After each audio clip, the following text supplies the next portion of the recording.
You know, that feeling deep down that we all kind of want a happier, more fulfilling life. Yeah, it's pretty universal, isn't it? And the thing is, people have been trying to figure this out for ages. Right, it's not some new idea. There's actually a ton of wisdom already out there if you know where to look. Wisdom on how to actually get there. Exactly. And achieving that good life, it's not really about some like magic bullet or secret hack someone just invented. Mhm. It's more about tapping into what we already know works and, applying it, making it real in your own life. And that's what we're aiming for in this deep dive. Yeah. To cut through some of the noise and get to the core stuff. Yeah, distill it down.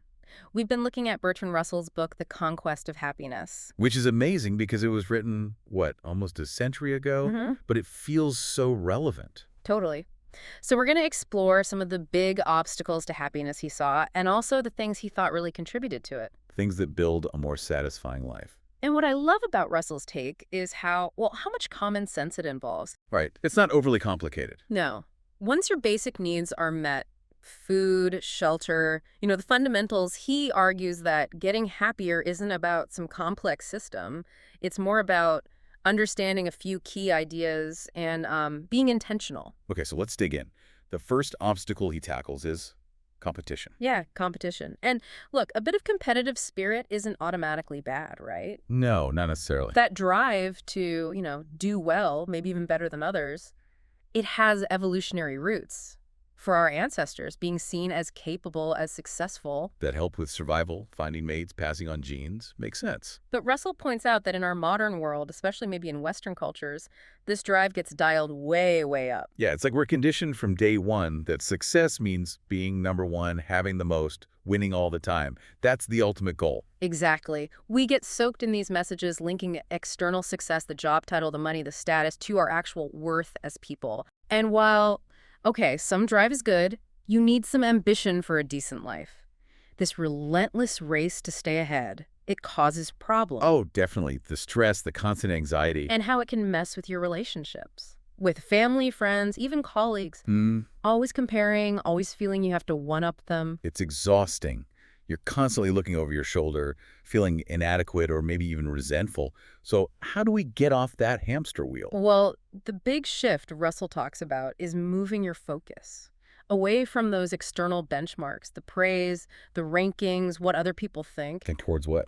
Towards finding fulfillment inside yourself, in the work you do, in your life itself. Stop measuring yourself purely by how you stack up against everyone else. So finding that internal sense of satisfaction, that feeling of I did a good job or I enjoyed that, regardless of where you rank. Yes, exactly. When you can tap into that internal source of contentment, you start getting closer to that feeling of, well, enough. That's a powerful idea. Yeah. Enough. And then happiness isn't something you're desperately chasing anymore. It starts to just arise more naturally because you're not constantly seeking validation from the outside. It really is common sense when you put it like that, isn't it? Yeah.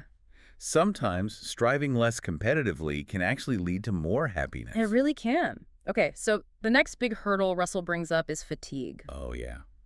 Who isn't tired these days? Feels like the standard operating mode. Right. But what's interesting is Russell argued, even back then, that it often wasn't just physical exhaustion. You mean like not just from working hard physically? Exactly. He talked about nervous fatigue. He saw it in office workers, city dwellers, even in the early 1900s. His idea was that a lot of this pervasive tiredness is actually psychological. Caused by? Worry, excessive worry. Right. And you can imagine in our world today, with constant information, emails, notifications, it's probably even more intense for knowledge workers. So it's the mental load, the endless loop of anxieties, things to remember, decisions to make. That's what's really wearing us out. That's his argument. And his solution is pretty straightforward, actually. It's mental discipline. Mental discipline, okay. He believed that getting your mind organized, so to speak, doesn't just make you happier, it actually makes you more effective, too. So how do we do that? What does this mental discipline look like in practice? Well, there are two main parts. First, perspective. Gaining perspective. How so? When you're really caught up in a worry, try to consciously zoom out. Ask yourself honestly, how much will this really matter in the long run? Like in 10 years, 50 years? Or even next year. Most things that feel huge in the moment aren't actually that big. Truly life-changing decisions are pretty rare, you know? That's a good point. We tend to catastrophize.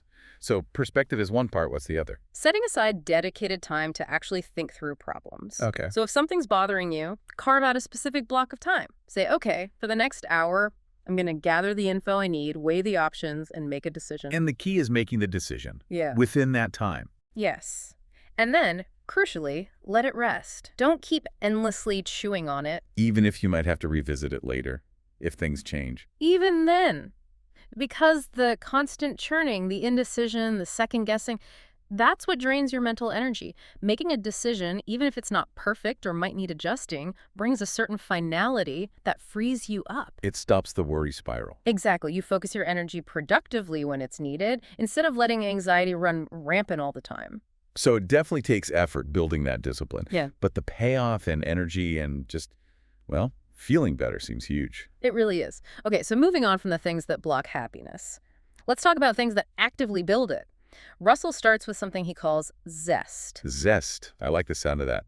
What exactly did he mean by zest? Think of it as a real, keen appreciation for life, a genuine enjoyment of things. He thought it was one of the most important traits of happy people. Like a kid's enthusiasm. Exactly. Think about little kids, how curious they are, how everything seems new and exciting. They see the world with fresh eyes. That's pure zest. Yeah, and it's sad how that often seems to fade, doesn't it, as we get into adolescence and adulthood. It often does. So how do we hang on to it or maybe get some of it back?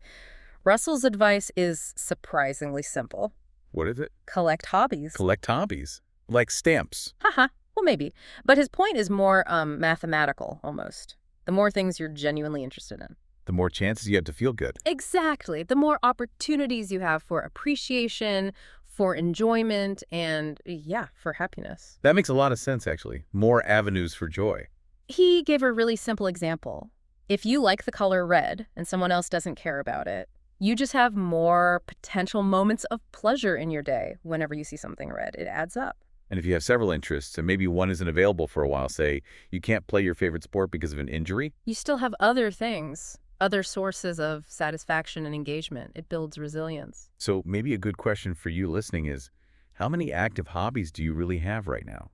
Could you maybe cultivate one or two more? And the key here is genuine interest.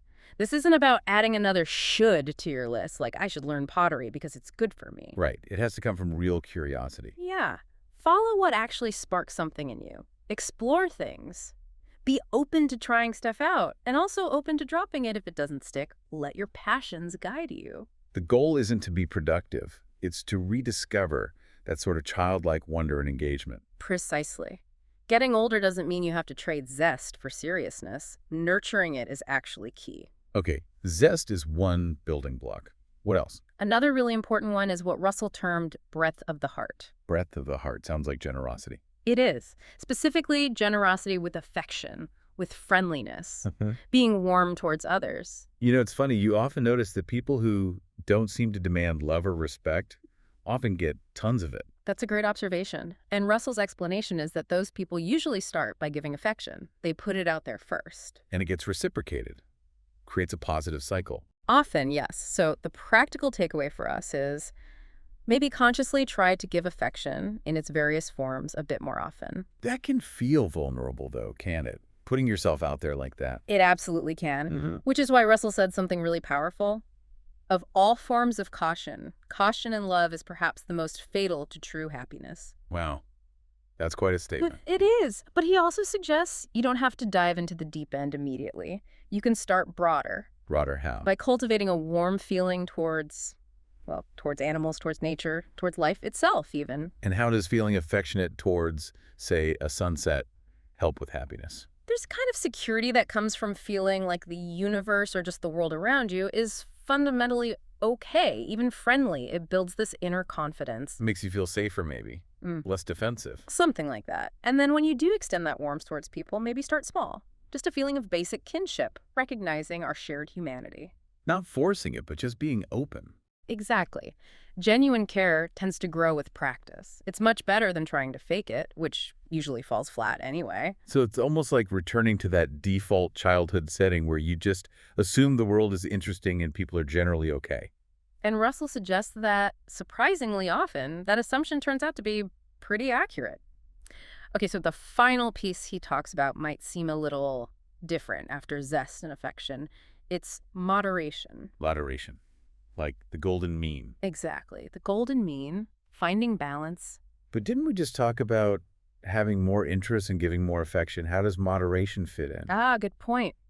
He argues that while more might be better for interests and affection, balance is crucial when it comes to two specific things: effort and resignation. Okay, let's break that down. Effort first. Well, clearly, you can't achieve anything worthwhile without putting in effort, right? You have to push through challenges. We even talked about the effort needed to manage competition and fatigue. Exactly. Happiness doesn't just fall into your lap, but too much effort can be a problem, How so?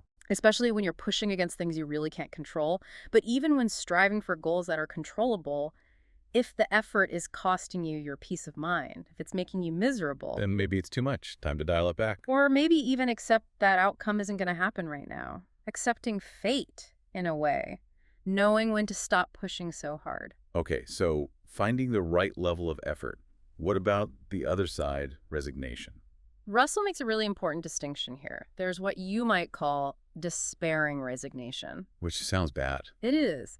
That's when you basically give up. You feel hopeless, like nothing you do matters, change isn't possible. That leads to inaction. Right. But then there's hopeful resignation. This is different. It's more about acknowledging the limits of your own knowledge and control. How is that hopeful? It involves a kind of trust that even if you don't have all the answers or can't fix everything, things might still unfold in a way that's ultimately okay, or part of a bigger picture you don't fully see. So it makes setbacks feel less personal, less like a total disaster.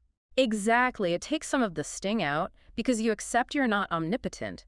But, and this is crucial, you never become so resigned that you stop trying altogether or lose faith in the possibility of good things happening. You don't slip into that despairing kind. Right. You maintain hope and agency, but with a dose of humility about what you can actually influence. So the golden mean, it's not about being lukewarm or passive. It's about wisdom, really. Knowing when to push and when to accept. Precisely. It might not sound flashy, but that balance between effort and acceptance is incredibly important for navigating life and finding happiness along the way.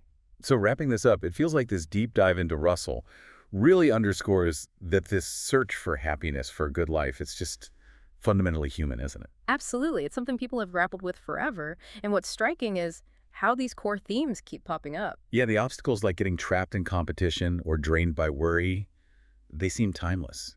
And so do the solutions or the contributing factors, cultivating that zest, opening your heart, finding that balance. These ideas resonate across different times. It seems to come down to self-awareness, really. Noticing what drags you down and then being intentional about cultivating the good stuff. Yeah, awareness and intention. And when you strip away all the complexity, like Russell does, it starts to feel achievable. A fulfilling life seems surprisingly within reach. It doesn't have to be this huge, mysterious puzzle. Not at all. More like applying some well-tested common sense. Okay, so maybe a final thought for everyone listening. Thinking about these principles, managing competition, practicing mental discipline, finding a new interest, being a bit kinder, finding that balance, how could you intentionally bring just one of those into your life, even in a small way, starting today?